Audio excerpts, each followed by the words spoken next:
Today's podcast is taking a deep dive into guides, transformation, and knowledge that we gain from the other side. And I'm joined by Laura Hoorweg, who is a gifted intuitive counselor and coach and a clairvoyant medium.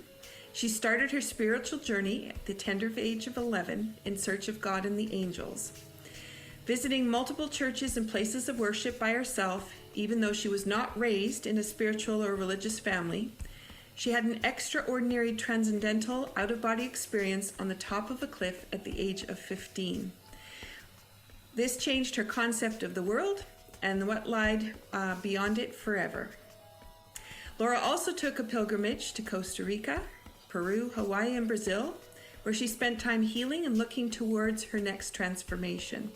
And together, we're going to be exploring the idea of transformation and our opportunity to have guidance along the way, but also a way to connect with our guides. If these ideas are new to you, this podcast will have you thinking differently about how you're supported every day. And if this is a subject you want to spend more time in, then Laura leads you into new insights and opportunities with her wealth of experience and insights. You're listening to Be Well with Michelle Greenwell. It's sponsored by Dance Debut Inc. and the Cape Breton Tea Company. And please welcome Laura Hoorweg. Thank you for coming, Laura. Thanks, Michelle. I'm so happy to be here today. And I love your backdrop with the bright green because it feels light and lifted. So those people on the podcast who can't see that, it's white and light greens, which I love looking at. So lots and lots of plants. All right. Before we dive in today, Laura, let's pull a card from the card deck here and see what we have. So this is the affirmations for the Body and Biofield deck that I put together with Tanya Levy. So for those on the podcast who can't see, I'm holding up the cover, which is a ribbon of color representing mother and child. And so that is for us to think about the ways that we can be held and loved, and the ways that we also provide compassion outwards. So I'm just going to share the front of that. But the card that I pulled for today, I'll show you the picture here. So for those people, again, who are listening, for me, this kind of looks like almost lungs. It's red at the bottom with some white at the bottom, and it's got blue up at the top. But it expands out like two great big wings. So for some people, it might be a butterfly. And it represents lumbar 1. So this is at the base of the spine. This is the bottom. The ribs have just finished. And we're going into the lower part of the back where a lot of people end up with, they have a sore back. So the affirmation is, when walking the straight line, be sure to find awareness for what has been, what is now, and what is possible as you move forward. Together, experience and knowledge continue to guide and support. And I'm thinking about, you could think about this on just a general plain level, but then I'm thinking about our conversation today, and it just expands it out right from there. And this is reflects with the note of C sharp, so it's a connector on that one. Okay. Well, what I find interesting, as soon as you held that up, I saw the butterfly, and there is no greater animal or symbol of transformation than a butterfly. So that's quite apropos. Love it. And the colors too, just the ribbons, the red at the bottom, the blue, green, and it opens up at the top in this lovely column, I guess I'd say. I'm not sure if it's quite a column, but anyway, for those people that can't see the image. And the second part that I want to bring forward before we dive in, because I know you and I are going to take off in conversation, but I want to make sure that all of the listeners have a chance to have a balance or a way to bring calm and peace into their day by listening to the podcast and feeling like they transformed at the end. And so having an affirmation is one way, showing the art is another, but then also the ritual of tea. So, Laura, what did you put into your cup today? Well, I thought, since we were going to do a lot of talk about transformation, that I would choose a nice calming tea, which is one of my favorites is chamomile. And I thought that would be very good to kind of set that tone so that we can kind of dive into that transformational energy. Perfect. And then you were showing me your mug. Oh, yes. My seasonal mug, I have this beautiful mug of basically a fall goddess with all these different colored, all the colors of the season, the reds and the golds and the oranges of the falling leaves with her and the wind blowing the leaves. And I thought it was really kind of cool. Perfect. That's perfect. All right. And I went to this one is a mug that the handle actually broke, and I saved it for a long time and then finally fixed it. And I'm so happy that I did, because this one says, "Don't let anybody dull your sparkle." That's great. Yeah, and they were talking about glitter this morning on the news. And inside the rim of this, it said, "Some of us were just born with glitter in our veins." Yeah. I'm sure that's the two of us. Yeah, definitely. The tea that I put inside, it comes from a Cape Breton tea company, is a blend. This one was kind of near and dear to my heart. This is fireweed, and this grows here abundantly everywhere. It's got a bright pink flower on it, and it starts blooming in late July all the way through August into September, and it fills all the roadways, fills the fields. It's just such a beautiful plant, but it has a lightness to it. So when we're feeling it's a little bit overwhelmed, sometimes it's a nice one to just bring in, and it, just like you were saying, some calmness. That calm kind of just lifts you up and just, I don't want to say floats you, but feels almost like that. Just feels like you're suspended with this tea. This particular one has a lot of ginger in it, because I'm at the bottom of the barrel here, and the ginger settled down to the bottom. So I've got a little bit more ginger than normal, but that's okay. So let's combine that with your chamomile. Thank you for coming to share the podcast today. Thank you. And a cheers out to everyone there.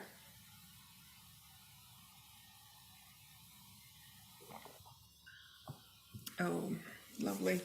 Okay, so I'm always curious how people end up where they end up. Do you want to share a little bit about how you started to know that this was the kind of work you wanted to do? You were talking about in your bio about when you were younger, going to the different churches, what you were searching for.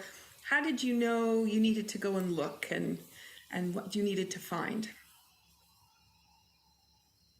Well, I don't know. That's an interesting question. Nobody's quite asked it that way. I don't know how I needed to look. I was just strongly guided and urged. It was like one of those huge nudges you get. And I was, like I said, I was a child, and my family was not religious. I think maybe way back when I was like 5, I think we went to Baptist Sunday school for a very short period of time, but we weren't a church-going family or anything like that. And I just decided that I needed to talk to God and the angels. And I just got an intuition right now. I think that's because they were talking to me already, and I needed to find out where they were, where they lived. I think that was my motivation. And so, of course, as a young child, everybody said that, God was at church, or God was, where you worshiped. So this is started this every Sunday. Luckily, I was in a subdivision land, kind of, where there's at least 6 churches of different denominations within walking distance of my home. So that's what I did. Every Sunday I went to a different church. And what I found out was that there was lots of nice people there, but that's not where God or the angels were. And it wasn't until later in my teens that I found my church, and I found where God was for me. And that was out in the wilderness, out in nature. And that's when I had that experience of having that out-of-body experience when I was rock climbing when I was 15. And that was quite an amazing experience, because I totally left my body, and then I went up and I was looking down on everything. And then I burst again, and I was up above the earth, and I was looking at the earth, and then I bursted again. It's just like a series of rockets went off. And then I was actually out in the universe, in the galaxy, and then I burst out again, and I was even further out. I was actually out in the universe, because I was looking at multiple galaxies. So it was quite an experience. And then unfortunately, I was grabbed by somebody who I was with, kidding around, grabbed the back of my jeans, and that plummeted me so quickly back into my physical body. And it was not a pleasant, coming back was not a pleasant experience. Going out was a very pleasant experience. Being shoved back so quickly and with such great speed back into my body was not a pleasant experience. And this is when it solidified to me that living in these bodies was not our original form, because it was so difficult coming back in the body, and it felt so unnatural that it cemented in my mind forever that we were spiritual beings having a human experience instead of human beings having a spiritual experience. Ah, that's an interesting connotation. Yes. Yes. So that's where that all started, and it kind of went from there. Like my spiritual journey, I think this is pretty true for just about anyone. Your spiritual journey is not linear.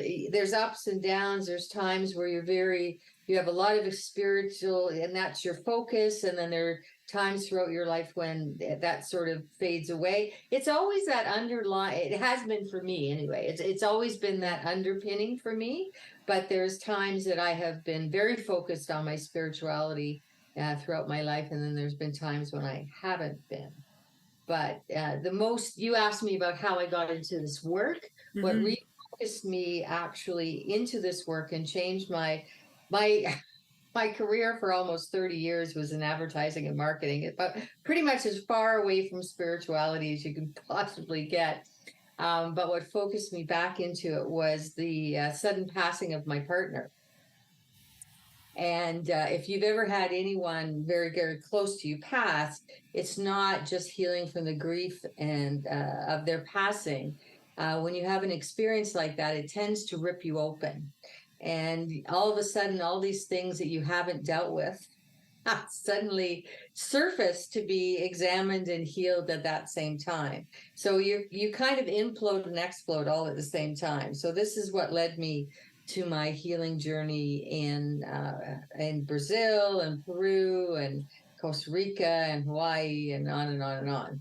And so that's what actually activated me when I started my practice and my actual full-time practice in 2015 in my spiritual counseling and intuitive life coaching.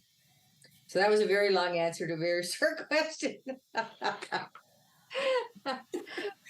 But it's so interesting, because I think as people can look back in their own lives and they can start to see those same kind of timelines when all those little aha moments happened, or maybe they weren't even aware of them. But as you're talking and describing, this happened to this happened to this happened, and you start to look back and you go, I had that experience and that experience and that experience. So bringing people into the thoughts that they've been there, they maybe didn't notice quite so much, maybe didn't have quite the same rock climbing experience that you had.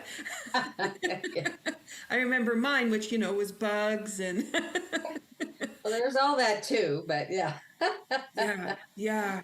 And so when you were rock climbing, were you just kind of meditating at the top of the mountain, and then the buddies? Yeah, that's exactly what happened. What happened is we were actually. I think at that point we had done the rock climbing part, and we were getting ready to do the rappelling back down the cliff face. And you stand, there's nothing like standing on the top of a cliff and being able to see for miles and miles and miles. That in itself is almost a transcendental experience.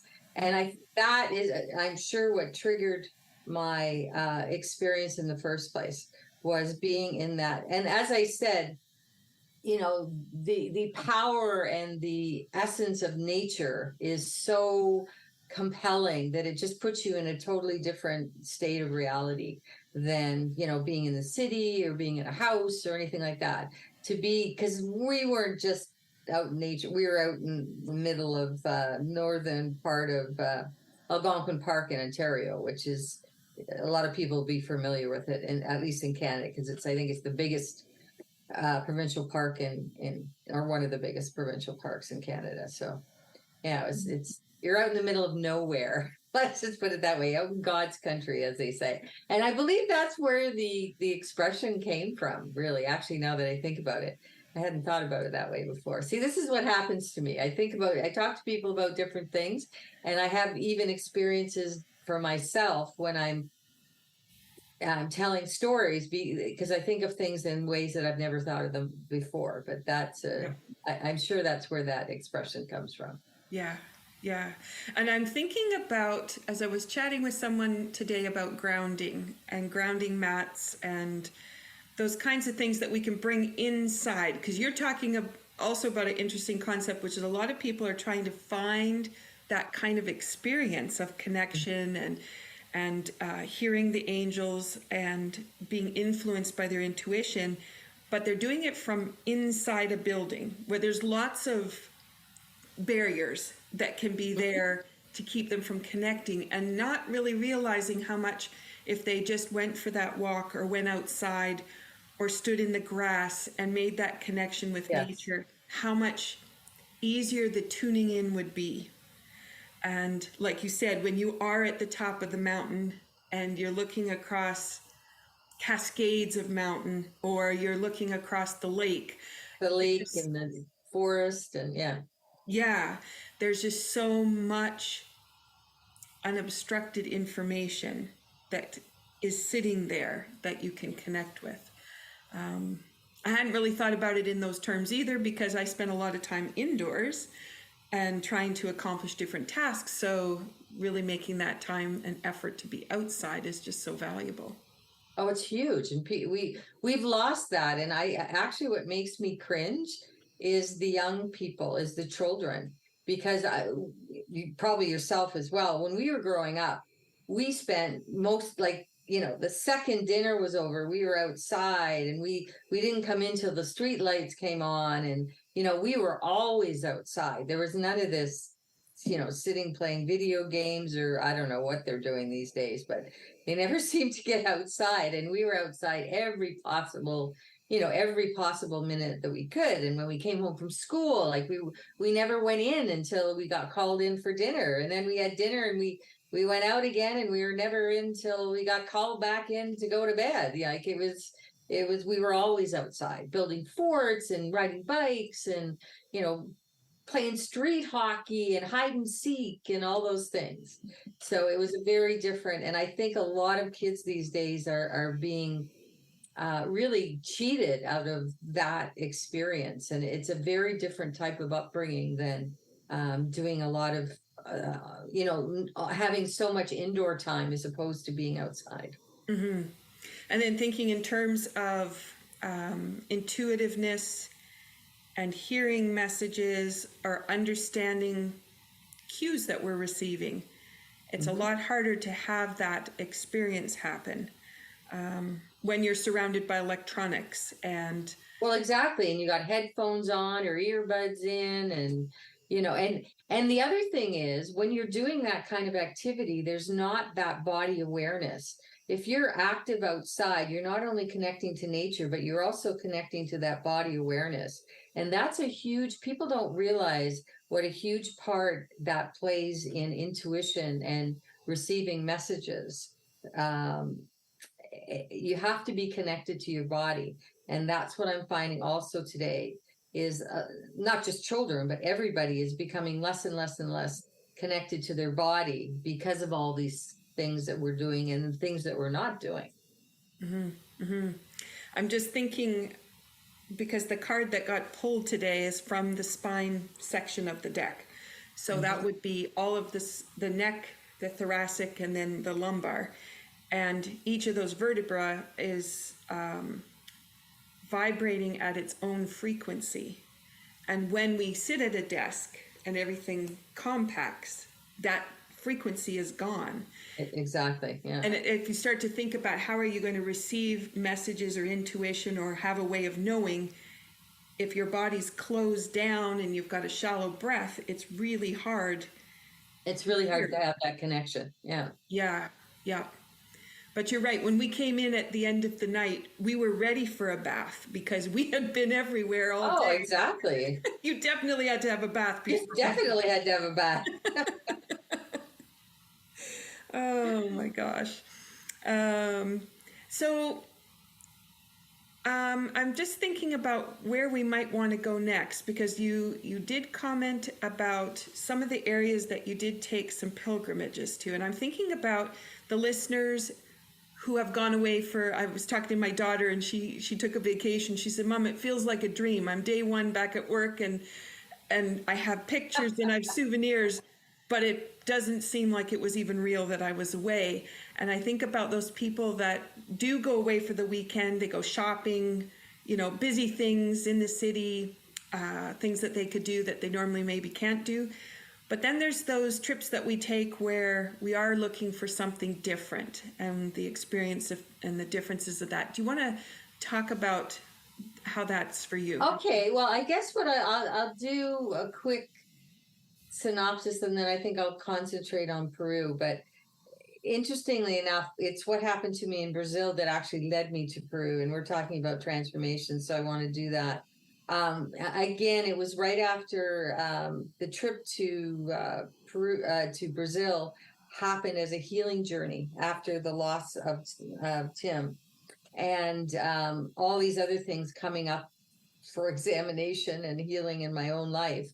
And I went to Brazil, and I went to a retreat center called John of God.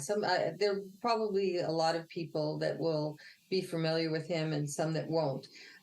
John of God, he's a Brazilian man, and he's a old-fashioned trance channeler, and he channels all kinds of entities that were doctors, that were healers, and everything in the past. And he has a whole healing compound, and it's very, very famous in Brazil. And then it became very, very famous because Oprah featured a story on him, and of course then it became very, very famous all around the world. But he's been famous in Brazil for many, many decades. Anyway, the short story is I went there for a 2-week guided kind of retreat with a group. And I ended up staying there for another 4 weeks after that group experience ended. And it was an incredible experience. And it was being surrounded by him as a trance channeler and a medium for all these entities. Plus, there was a whole group of other mediums there that,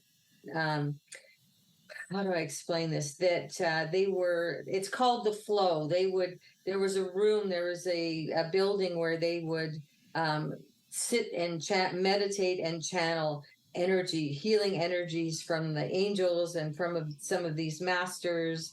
And there's several angels that were, and Mother Mary was a big part of that too. And Brazil has an interesting spirituality because they're both Christian and they're both heavy spiritualists. So it's a very interesting blend in Brazil. But while I was there, and while I was on that wonderful healing journey, which was amazing, and it's in the middle of nature, by the way, too, of course, I was found out, and I was guided to go to Peru on an ayahuasca journey. So I basically came back from 6 weeks in Brazil, and within a few short weeks, I was off to Peru to do an ayahuasca retreat for 3 weeks in the middle of the Amazonian jungle, which was interesting. And those who aren't familiar with ayahuasca is a plant medicine that has been used for thousands of years in the Amazon area. It's not a drug. It is a drug, but it's a healing medicine. It's not a recreational drug. Believe you me, no one would ever use it as a recreational drug because you get very ill when you do it. But it's amazing. You have all kinds of transcendental experiences. And I was on a three-week retreat, and I had some very, very powerful experiences. One of the biggest one that was so transformational for me was I was actually visited by the spirit of ayahuasca herself. Now, ayahuasca can, she's basically a jungle goddess energy, if you want to look at it that way. Sometimes she presents more in the old crone. That's one of her visages. But I saw her in the very shamanic form of a giant snake, which is a little unnerving. But she took me on a shamanic journey of through the underworld and teaching me how to deal with spirits of all types over the course of probably 4 or 5 hours. So it was very transformational. And I think actually was responsible for activating a lot of the gifts that I already had, but were certainly not at their peak of activation, shall we say. So that was an incredible journey. And we did journeys, ayahuasca journeys. They're typically, you're not supposed to do it until it's dark, because when you're on ayahuasca, you're extremely light sensitive. And they have these wonderful round screened buildings, and you're lying around the outside of the building, and there is a special shaman. We had a wonderful classically trained over many decades Amazonian shaman who was leading our journeys. And they basically went from about 8 o'clock at night till around 1 o'clock in the morning. I did some that lasted almost 12 hours, basically, because I also found out that, well, I already knew this, but I really learned it. I'm quite sensitive to medications of any kind. And the first couple of sessions realized that I didn't need the amount of ayahuasca that other people needed in order to have the experience, because it's really supposed to only last for about 4 hours. And the first time I did it sort of on their usual start initial dosage, I was on a 12-hour journey, and that's a very long time. From 8 at night till 8 in the morning. And even at 8 in the morning, I was still not totally grounded, shall we say. So it was incredible. And it wasn't only my own experiences there, because I was with a group of people. It was seeing the transformations of people, the healings that went on, anything from physical to mental, emotional. People were there with all different, like I was there for a lot of different reasons, but most of my reasons were mental and emotional healing because of the things that I've been through. But there was people with physical problems there. There was people with, major problems with anxiety issues, all kinds of things like that. And also people that were there, and this was also one of my intentions, people there to just really open themselves up and to find out who, we talked a little bit before about authentic self and finding out who they really were, getting insights into missions, what their mission in this particular lifetime was all about. So it was quite an experience. And I met people from all over the world. There was people from all over the world there. And it was a really, and meeting those people as in all spiritual journeys, the people that you meet are also part of that spiritual journey. So it was very, very interesting. People from the States, from Australia, from Europe. There's somebody, I think pretty much everybody was represented in that group. So it was a very, very interesting experience. Wow. Yeah. Okay, so those kinds of transformational opportunities happen. What happens when you get home? Well, that's an interesting question, because when you get home, you're suddenly, it actually mirrors my clifftop experience.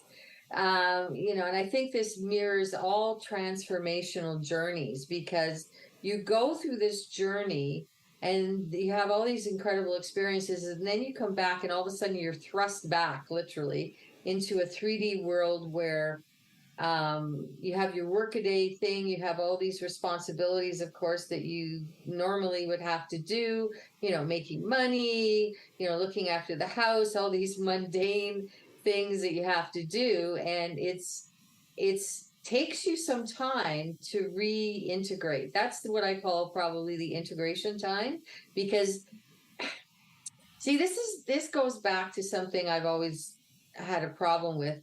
I think people have, for years, for decades, have been going away from the different churches, and I don't care what, or organized religion. Let's just say organized religion. And I think a big part of that is because they're not finding things that work in their everyday lives. Okay. And I always say to people, if your spirituality is not serving you in your day-to-day life, then it's not any good for you. What good is it if it's not helping you? So it's really about discovering the ways of integrating those energies and finding out how it can help you and serve you in your day-to-day life. And that's what that mission when you get back is. And some of it happens naturally, some of it you have to be more focused on. I think one of the greatest tools and one of the things that helped me the most going through that transitional phase coming back was delving into and creating a meditation practice. Because meditation covers all of those 4 pillars: physical, mental, emotional, and spiritual, all at the same time. And I always say that in a lot of ways, meditation saved my life. I've been meditating now for probably 10 years, and when I say practice, I mean, a practice is every day, meditating, once or twice a week, or, it's spotty here and there. That's all well and good, and you might gain some insight, but a true practice where it's really going to make an impact on your life is every day, because meditation has a cumulative effect. And if you're not having that practice every day, you're missing that cumulative effect. And that's what really transforms and changes lives. Certainly did mine, that's for sure. Mm-hmm. It's interesting because it really is flipping around. Most of the time we're thinking about our lives as being the center. And when we go out on the vacation, that's our little interlude away from, and then we come back. But what you're describing is completely opposite. It's the opposite, yeah. Which is you have this amazing opportunity to have these kinds of connections and interactions. And then you need that time in the mundane parts of things to let it have reality. And where does it fit? And so thinking about your vacation as I get 2 weeks a year, not thinking that way.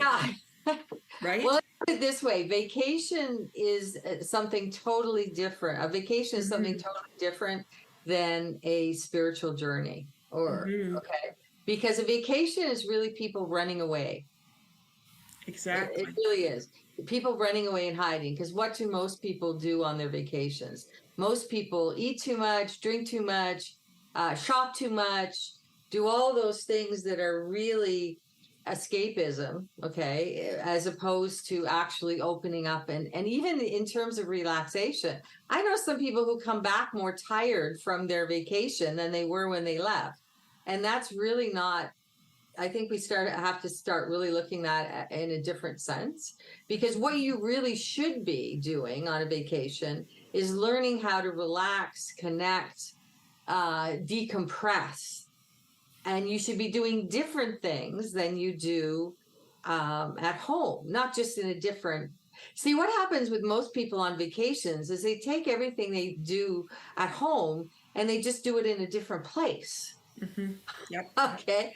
So if you're still, doing these excessive things and you're just doing them with palm trees around you, you're really not having a vacation. You're just taking your heavy, stressful, overactive life and putting it in a warmer climate. That's all you're really doing. So this is why people come back and they're like, oh my God, I'm so tired. I need you hear people say this all the time. I need a vacation from my vacation. Exactly. You know, that's just craziness as far as I'm concerned. And I did it in my early life. And I realized that this was nuts. Like, why would you do this? Because the whole idea is you're supposed to come back relaxed and recharged. And if you come back from your vacation needing a vacation, there's something wrong. Yeah.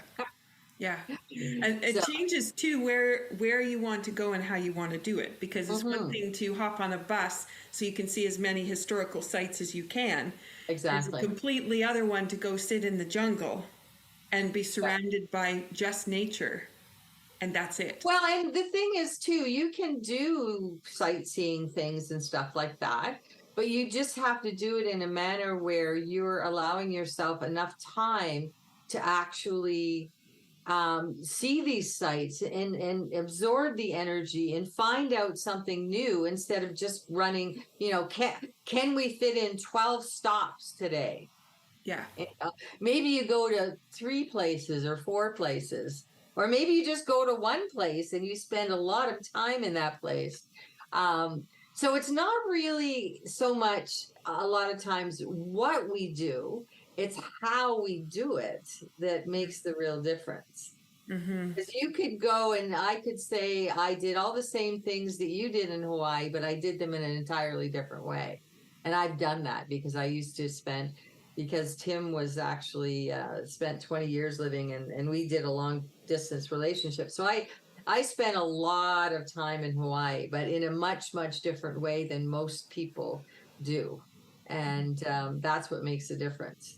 So even if you're not going on what you consider to be a spiritual journey, if you do it in a different way, you actually are anyway.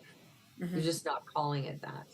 Instead of, you know, trying to fit as much as you possibly can into these 2 weeks of rapid fire, endless activity. That's the other thing too. We have to learn how to wind down and learn how to really relax and not be active every second of the day. Because we treat our vacations as, oh my God, I've only got these 2 weeks a year, so I've got to cram as much possible activity into that 2 weeks as I possibly can, which is the exact opposite if you really want to recharge, relax, and heal. Actually, these breaks are made to be healing journeys at the very least, because we have such frantic and stress-filled lives that we need to have those breaks.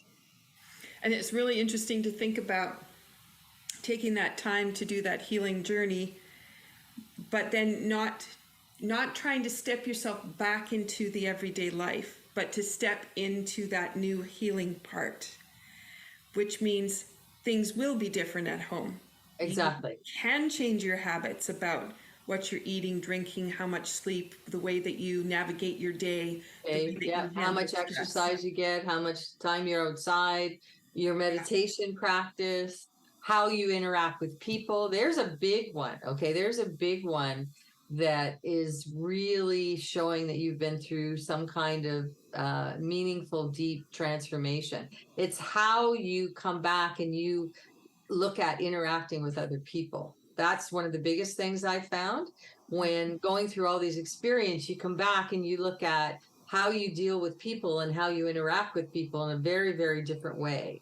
Because when you're there, you're doing that. You're interacting with these people on a very deep level. You're going through things with these people that, wow, none of you have ever experienced before. And some of them are pretty, you know, they can be frightening, they can be stressful, but at the same time, they can be healing because you're surrounded. It's like being in a little community because you're all healing together. You're all there with similar intentions. You're all still doing it your own way, but the transformation occurs both inside you and how you interact with the people that you're going through that journey with is probably the best way of saying it, I guess. And that's very important. And that, I think that's what fuels our perception, our different perception of how we're supposed to be interacting with each other. Exactly. Yeah. And then it's interesting too, because you have that option then when you come home to find those people that are going to resonate at that higher frequency now, and the Exactly. ones that aren't. And then how you have the opportunity to let go Yes. or to bring them along. Yeah. And some may be willing to come along, but there'll be ones that aren't. So that being able to let go and say it's okay if we don't spend as much time together Yeah. because I'm going to Well, focus. that was a huge part of it, because you come back and you go, okay, is this person really adding something to my life, or are they detracting from my life?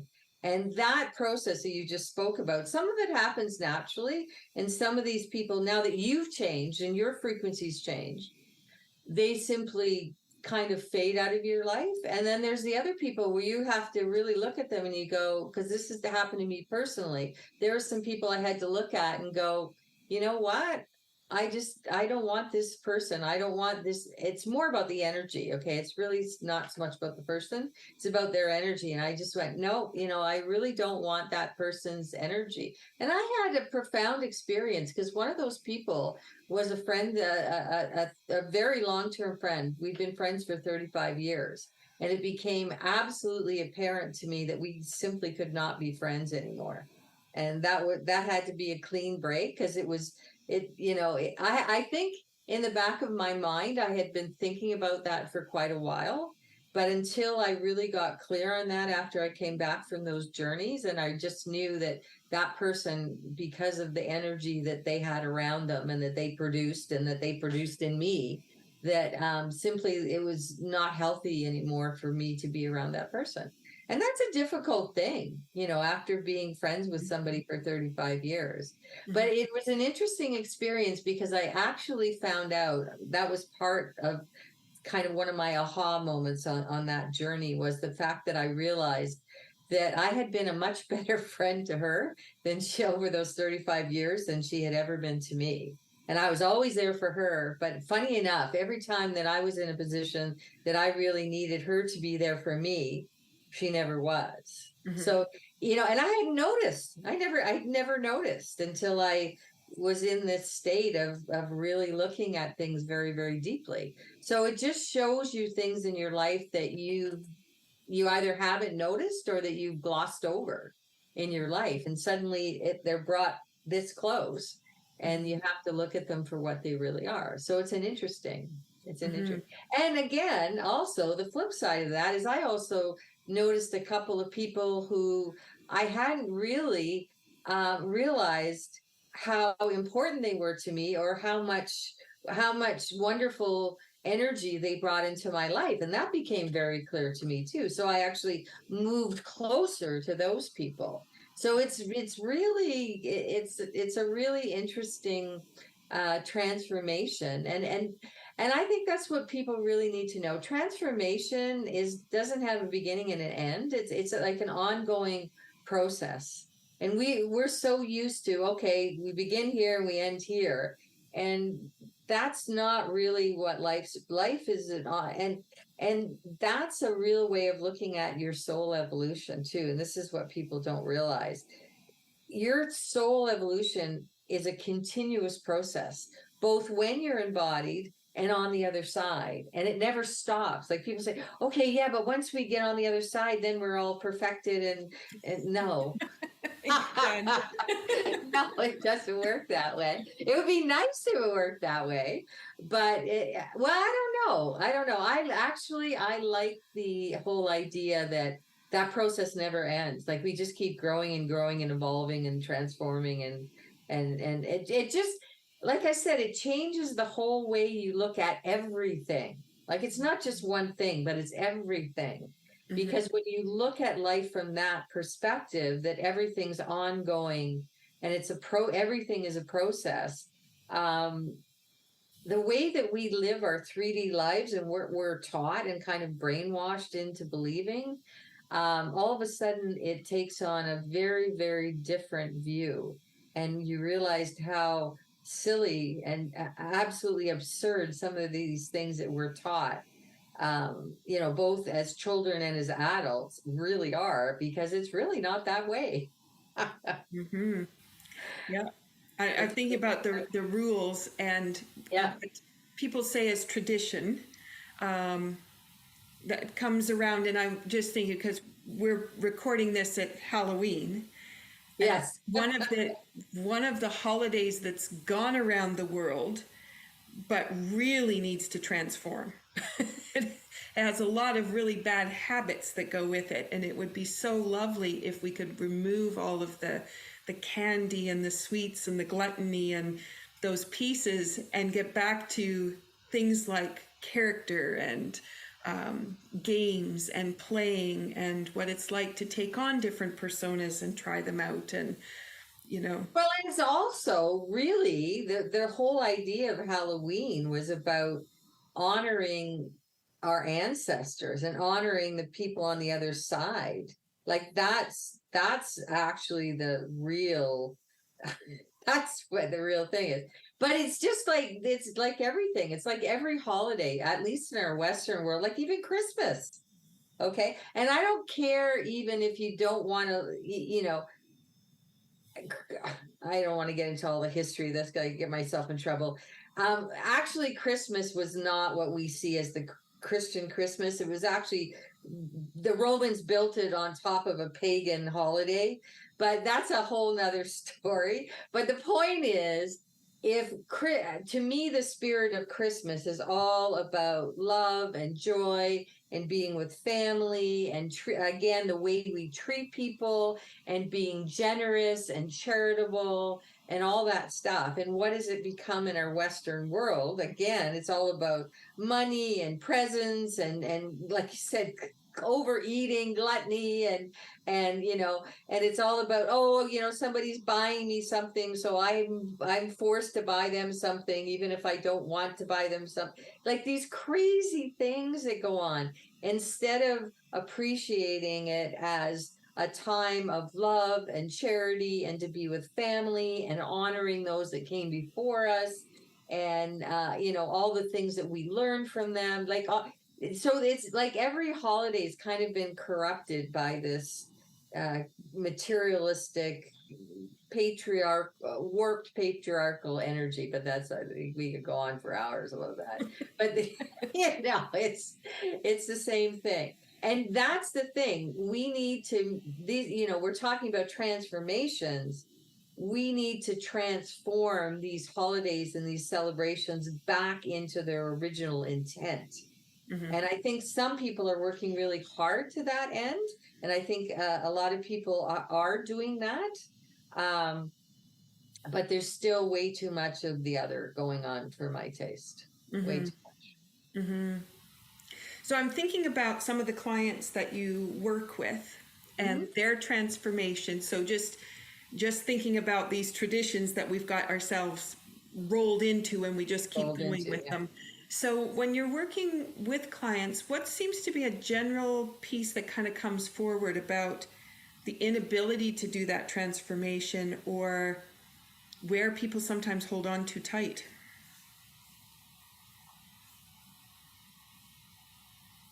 Well, if you want to go, there's a lot of individualistic things, but to sort of go on the whole, if we look at it from the generality of the whole thing, really it comes down to people having to come to grips with all these things, that getting back to their authentic selves, and getting rid of all this brainwashing that happens to us.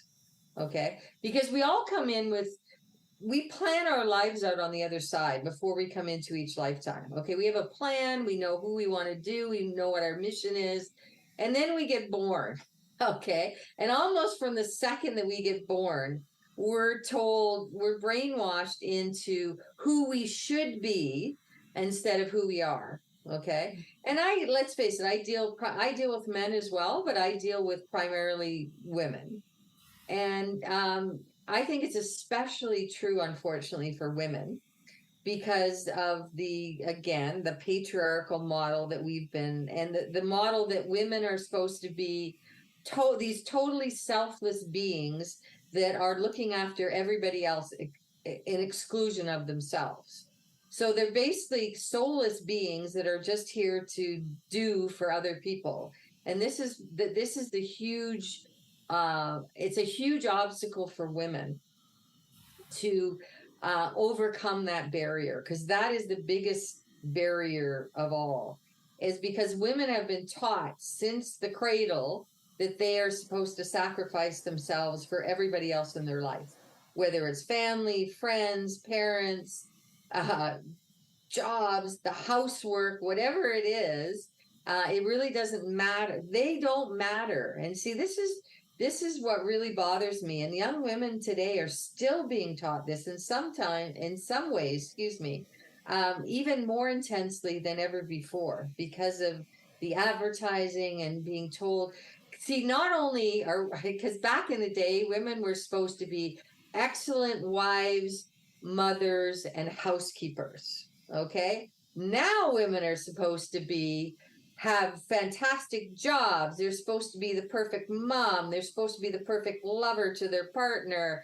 There's, the list has gotten bigger. So I always laugh when people tell me that women have come so far in terms of women's rights. And I don't think that is actually true. I think if you look at it really, I think women have actually in some ways gone backwards. Because now we're expected to be all the things that women were traditionally supposed to be, and now we're supposed to be all the things that men were supposed to be as well. And it's this whole thing about having everything, which by the way is an impossibility. Okay, because if you're everything to everybody, there's always going to be something that slides. It's just impossible. And a lot of times it's the woman. You want to know why women have so many anxiety, stress, why you look at the medical research, women are starting to die like men and worse than men. Okay. If you look at the heart attack statistics, a lot of women don't know this. Yes, there are more men that actually in numbers that have heart attacks, but there's actually the percentage of women that actually die from the heart attacks is way higher than men. And one of the biggest reasons for that is because all these symptoms of heart attacks that you hear that are advertised infinitum, they're all the symptoms that show up in men. The symptoms of heart attacks in women are extremely different in most cases than so what ends up happening is women don't recognize, or it's not recognized that the woman's having a heart attack, so she ends up dying is the bottom line. Okay.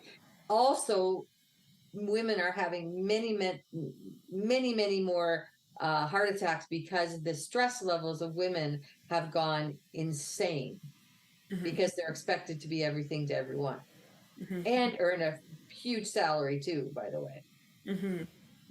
So it's just crazy. But I digress. I'm on my little soapbox for a minute. But these are things that have to be transformed, and this is the biggest stumbling block for women, because they have to get it out of their mind, because they've been brainwashed to think they've got to be everything to everybody, and that they come last, and that self-care. This is the big one. Self-care is actually selfishness, not. Okay.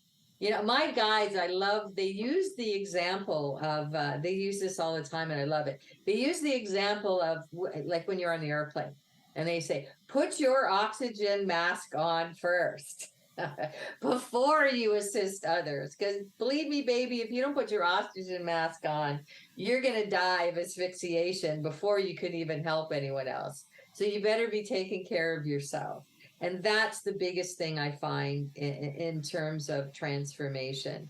And men too, because men, not to leave them out, men have been taught unrealistic expectations of themselves as well.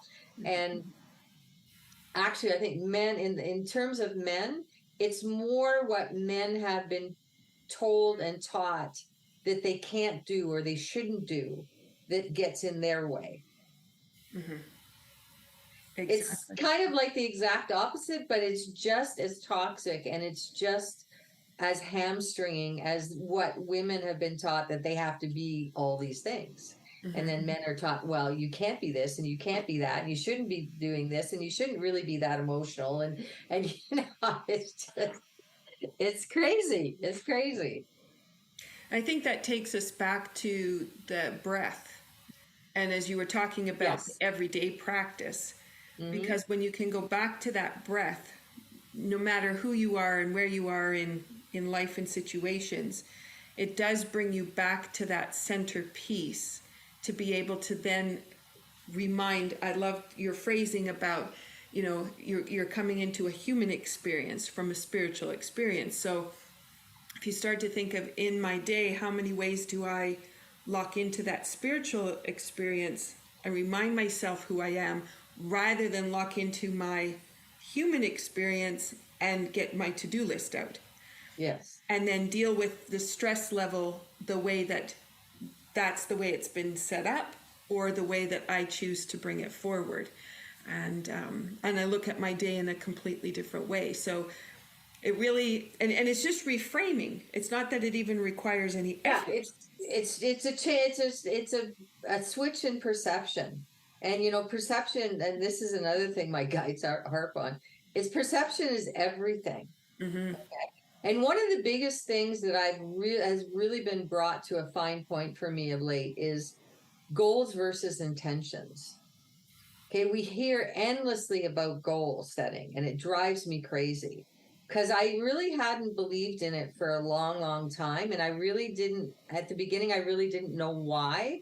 And now I understand why, because goals are these hard edged, time limited things that actually usually make us want to quit. Because if we don't have it accomplished by a certain time, by so many pounds or so many dollars or so many, whatever the measure, and that's the thing they stress about goal setting. Oh, it's got to be measurable. And what that does really is it discounts the process. Remember, we talked about everything in life being a process. Mm-hmm. And that's what I love about intentions, because when you're intending something, you're looking at it as a process. Okay, I'm intending to get better at leading a healthy lifestyle. Okay, so that has an ongoing function, and it focuses our intention on what we want to do, but it doesn't make us want to quit if we haven't done it in 2 weeks. Mm-hmm. Mm-hmm. And that's the problem, I think. One of the biggest problems is this goal setting and goals, period. Because the other side of goals is there's a really hard edge of competition to goals. And see, we start learning about this when we're in school. Where everybody's competing against everybody else. Now, I don't agree with this no measurement either. That's the pendulum swinging too far to the other side, because I think there has to be some good forms of healthy competition. Okay, because if there isn't, then children don't learn that that's how you can get along in the world. Mm-hmm. There's a big difference between healthy competition and demanding that children be rock stars, these parents, crazy hockey and soccer parents, like, that are yelling and screaming and berating their kid if they miss the goal. That it's a very different thing. Again, that we're talking about how you perceive things and the perception. And I think there's a lot of healthy ways of doing this, and there's a whole bunch of unhealthy ways of doing it. And unfortunately, most of the stuff that's going on right now is in the unhealthy zone. But it's getting better, I will say, because people are becoming more conscious, Mm-hmm. more aware. And the thing is that we do a lot of things in a very unconscious state. Mm-hmm. That is the biggest, you want to talk to me about overcoming things with my clients. The little catchphrase on my business cards is empowering people through conscious awareness. Mm-hmm. Because if we're not conscious of it, we can't change it. We can't shift it. We can't move it. And the problem is that most people, 98% of the day, are walking around in pretty much an unconscious state. They're doing things by rote. They're doing things by habit. They're doing things because that's the way that they were brainwashed into thinking about how to do it. And this is why I'm such a huge fan of mindfulness and developing a mindfulness practice and being aware of what's happening around you, because you can't change it till you're aware of it. And if you're going around doing things unconsciously, it's never going to change, because you're never going to even realize that something needs to change.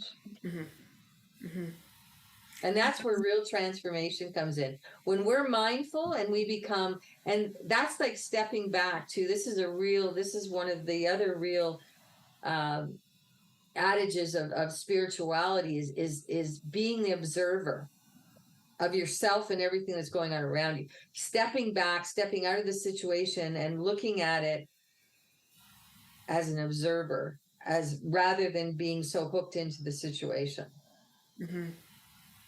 Probably one of the biggest transformational things that I tell my clients is, if anger is fear, okay, there's really only two emotions. There's love and there's fear. All the positive emotions, they're really just love, and all the negative emotions are really just fear. So I say to people, if you're angry or frustrated or jealous or any of those negative things, ask yourself the question, what am I afraid of? Okay. You get some interesting answers if you just wait. You might not get it right away, but if you keep asking yourself that question, I guarantee you're going to start getting insights, you're going to start getting messages, and you're going to start realizing what's really going on with you. And the other one that's can be even more powerful sometimes is if somebody's in your face and they're angry or they're frustrated with you or they're getting really nasty with you, step back, sometimes even literally, physically step back. And you don't have to do it out loud, but even if you're just doing it in your head, because this is really for you, not so much for them. And you go, okay, what are they afraid of? That shifts the energy of that entire interaction, because all of a sudden, when you say to yourself, what are they afraid of? All of a sudden you can enter that, instead of buying into their anger and getting angry yourself, that activates your compassion and your understanding, and allows you to look at them in a totally different light and go, wow, they're really angry. They must be really afraid of something. Because the more angry you are, the more afraid of it you are. So whether it's yourself or somebody else, and that is a simple little exercise, but super powerful, really, really powerful. And that brings you back then to that place of not experiencing so much the physical, because that's the buildup of emotion and exactly the release of it. But the other side of that is, what do we know about the situation, and how can we be different? How can we transform it by being aware rather than by being reactive? Exactly. It's all about responding instead of reacting. And nobody, I try to walk my talk, but I'm not 100% at this either. But the thing is, just realizing when you screw it up, that's a big deal. Because then you go, okay, I really screwed that up. I know what happened in that interaction. So next time I can look at it differently, and maybe I can handle it a little bit differently. I can get a little better at it. Because if you don't realize that, everything just nothing changes. It keeps going on and on and on, and that's a waste of time. That's really a waste of time. And you see people like that, like they, that I can go up to people and I can just tell that they have been doing this for decades, and they will probably, unfortunately, continue to do exactly the same thing for more decades, because they're not willing to actually stop and be mindful and look at what they're doing. And that's the biggest thing in transformation. It's work. Yeah. And that's what I say to people who come to me, like, Spirit tells me this all the time. They are there for us, to help us, to give us options, to give us a greater view of what's going on, to show us, sometimes point us in the right direction. A lot of the times they're there to give us confirmation of our own intuition, because that helps them become stronger and helps us trust them. But they're not there. There's not a magic pill there. Okay. They're not going to make the decision for you. They're not going to do the work for you. They will help you. They will assist you. They will create synchronicities, and they'll do all these wonderful things. But you're the one that has to make the choices, and you're the one that has to do the work, because, there is no magic pill. I feel like putting a little sign on my head so people can read it. There is no magic pill, because I do have people coming to me, and they think by just doing that, by just coming and talking to me, that miraculously everything in their life is going to be fixed. And it unfortunately doesn't work that way. Now, I've seen people make incredible transformations, and sometimes in very short period of time, through the insights and the things that they learn.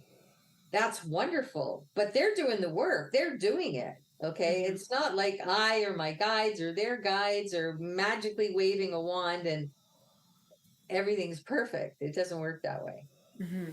It would be lovely if it did, but it doesn't work. No, it wouldn't be. It wouldn't be, honestly, because then we wouldn't learn anything. And that's the thing, that's the important thing that we all have to realize.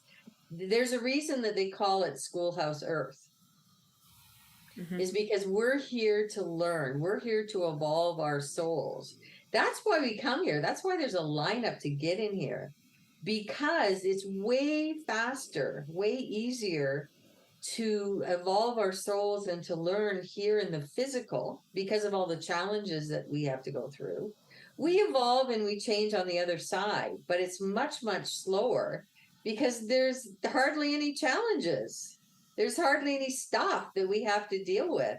It could take eons over there to do some of the stuff that we do here, and probably in one lifetime. And that's why it's such, that's why guys tell me all that. There's literally a lineup waiting to get in here. Okay. Just so, because you can evolve so much faster in the physical.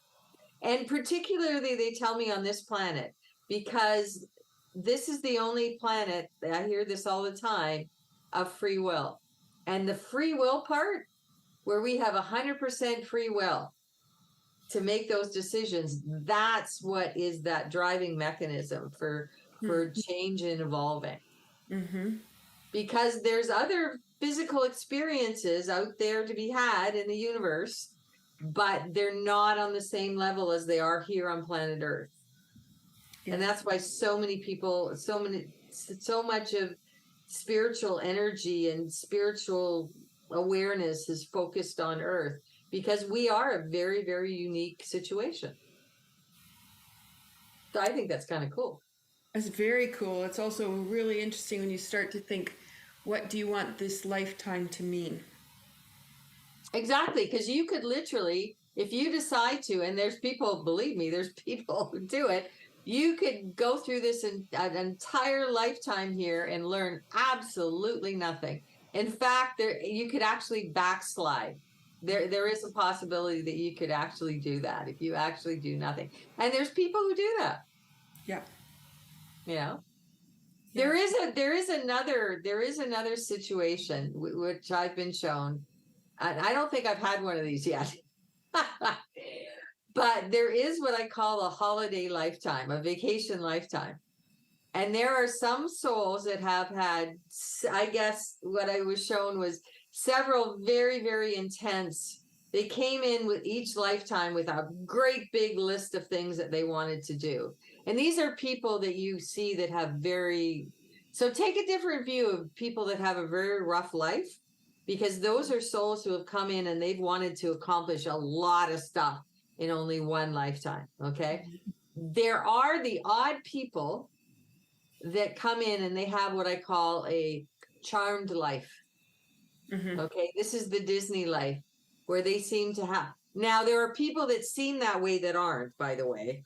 It's a very rare experience, and I've met only a couple in my entire life who've actually come in what I call a vacation lifetime, which is they just come in to have fun, enjoy their family, do the thing, and they have in comparison to everybody else, they have a very easy time getting through life and very few obstacles. But that is extremely, extremely rare. A lot of people think there are people having those types of lives, but that's just because they don't know what goes on behind closed doors. Right. That's a whole different conversation. Right. Yeah. And then there's the perspective piece in there too, is what you do with it. Because some people will have that, where they pull the angst into it. And then you have some people that see that angst, but they know how to transform it. Yes, and I think too, a lot of the people that I saw, the couple of people that I saw having what I call a true holiday lifetime, they used their time to help other people. Okay. They had a very very easy time of it themselves, but they were incredibly charitable. They were incredibly, what's that word for, sometimes I lose words. They were very, very egalitarian, and they helped other people. They went out of their way. They used their money, their time to help others. And that's how they spent that lifetime. They had a very good life themselves, but they also used that time to help others in very big ways. You know, and they weren't necessarily, you know, millionaires or anything like that, but that was their focus. Yes. Yeah. Wow. So as people are reflecting on what they're doing with their days and how they're putting their time together and how much time they are devoting to their spiritual practice, yes, to be able to really transcend and to be able to have the insights, I'm hoping that the listeners are starting to think about how they could be doing things differently, or the mundane choices or the habitual choices that they've been making or have been stuck in. They start to shake them up a little bit and move them around and see what it means. Well, I think the biggest thing that changes people's perspectives is you have to change what you consider, because I know there's been a big shift in this in my own life. And even though I was never like super materialistic, you have to, the shift in the change of what you think is really important, that shifts your life and transforms your life more than anything, because it drives you in different directions and it makes different things important. Okay. It's the difference between things that we were taught that are really important and things that we discover actually are the really important things. You know, part of that, I think some people learn some of that through life experience and age. I would like to see that flipped on its head, and I'd like to see that being taught to children. Yeah. I saw an interesting post, and this just shows you there is good things about social media. I saw this interesting post, and I wish I could remember the entire quote, but it was basically somebody was saying that we should be teaching our children our children should know the names of flowers and trees and animals more than they know the names of celebrities and sports stars and brand names.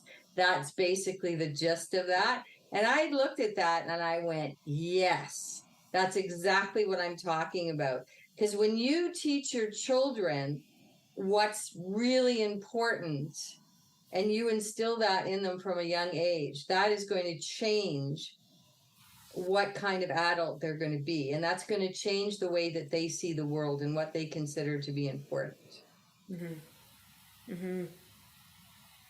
So it's got to start there. Absolutely. You know? So it's, I think that segues us to what would be my last question for you, and that is, when you're working with clients and you're helping them to move forward, what's one of your favorite kind of movement exercises? I always like to finish with some kind of movement piece. You mean physical movement? Mm-hmm. Well, that goes back to what we're talking about, getting in touch with your physical body. My biggest go-to for people is some form of yoga. And depending on where they're at in their life and where they're at in their physicality, there is a form of yoga that will fit everyone. And the wonderful thing about yoga is it incorporates knowing your own body, and it also incorporates practices of meditation and breath work. So to me, yoga is and I also have my yoga instructor. I also went through my yoga instructor teacher training as well, which I did in Costa Rica, which was my experience in Costa Rica. We're going to have to do part 2 because that's a whole nother story, very another story. But that is my go-to for people because it brings it all together, brings the physicality, the movement, and yoga is also strength and flexibility. And people, every other kind of physical movement, a lot of them focus on one or the other. But yoga brings both those together. It also brings the breath work, which is super important, as you brought up earlier. And it also brings in that element of meditation. Because a lot of people don't realize yoga, as we know it here in the West, the asana, the movements, they were created to allow people to be able to sit comfortably and do meditation. Okay. It's not that meditation is part of yoga. Yoga was created in order so people could meditate better. Interesting. And a lot of people don't know that. Yeah. Because that's why it was created. Because most people can't sit comfortably in order to meditate. And I take it even further. You don't have to sit to meditate. And this is probably one of the most freeing things for so many people is you can do all your meditation laying down. And that's a godsend for anybody with any kind of physical injuries and things like that. But that's probably in terms of strictly physical stuff, that's what I really, really recommend to people. I talk about the self-care package, and we could spend an entire program just talking about the self-care package. But that's the biggest thing, because again, if you're not taking care of yourself, you can't help anybody else. And I don't care who it is, your family, your friends, even people you work with. You're going to be if you're not taking care of yourself, and you can't pour from an empty cup. Yeah. Okay. This is good for the tea thing. Because we started off with tea. Yep. You can't pour from an empty cup. So if you don't fill your cup up, you're not going to be able to fill up anybody else. And the biggest thing is when we were children, unfortunately, especially in our Western culture, a lot of times as children, our cups were not filled properly. And so now as adults, we need to reparent ourselves. We need to fill up our own cup so that we can look after ourselves and everybody that we come in contact with, including our own children. Because I can tell you right now, a parent with an empty cup, that's how you have children with empty cups. Because if you've got an empty cup, you cannot possibly fill up your child's cup until you fill up your own. And I think too, our conversation led to the fact that a lot of people fill their cup with empty pieces. So those are the things that aren't nourishing, but they think the cup is full. Full. Yeah. Well, that cup is truly empty. It's truly empty. Yeah. Well, if you fill your cup up with junk food, alcohol, and drugs, your cup is empty. Yeah. And unfortunately, in our society, that's what people are filling their cups up with, and and shopping. And shopping. Yeah. That is an empty cup. Yeah. So I'm going to suggest to people, for movement wise, because you were talking about being able to sit in certain postures, but Mhm. when we do sit, we have habitual postures that we hold, and That's true. those actually indicate where there's stress in the body. And so we might not know what the signal means, but we can certainly identify when the common one is the neck is forward, looking into the computer or Yeah. driving the car, so the ears aren't in line with the shoulder. So I would recommend to people just observing what their postures are. Are they standing up straight? Are they sitting up straight? Is their head in line with their shoulders? And if it's not, then to take the time to go outside, put your feet in the grass, maybe just go and spend some time with the plants if it's cold outside and you can't get out, or you're in the office. At your house, you can turn around there, any of your green plants behind you, but to be able to really connect with the plant. And sometimes it's just massaging the leaf, sometimes holding on to the pot and the soil, and then take some time to walk around and just be present. So that's what I'll invite people to do as they're thinking about this conversation and thinking about how they can flip around the way they're living their life and just reframe it, and then start to make the choices that are going to really energize and revitalize. Yeah. Absolutely. How can people find you, Laura? Probably the easiest way is through my website at www.spiritspeaks2.me. Shoot me off an email. I have a group page on Facebook, Spirit Speaks to Me, and you can also find some stuff on Instagram and LinkedIn, but the best way probably is through my website or through Facebook. Beautiful. Thank you. Thank you so much for this incredible conversation and leading us into a different way of looking at things. And I think intuitively what comes back when we reframe is incredible. And sometimes Absolutely. we just don't realize it could be that simple. So, and you never realize how much is inside of you until you have a look. Exactly. Thank you so much for having me. Thank you, Laura. So season 3, we're devoted to the transformational process that happens when people reach into their authentic selves and create magic. And our season has several publications. So at the start of the month, you'll hear a little bit from some of the work that I do. Middle of the month, I interview and share time with wonderful people that are willing to give and share their knowledge. And then at the end of the month, I bring my sister, Charlene Waynes, in, and we talk about the transformational process that's happening in Malawi with a family that we have been supporting with a tea called Mission for Change Community Tea. And, I love that. And so that opportunity to hear more about that, but also Charlene's way of asking questions so people can start to find out ways of knowing what other people might need and how to ask the right questions to find out the true answers of that. So thank you so much for being here. This is Be Well with Michelle Greenwell, and we wish you well. Take care.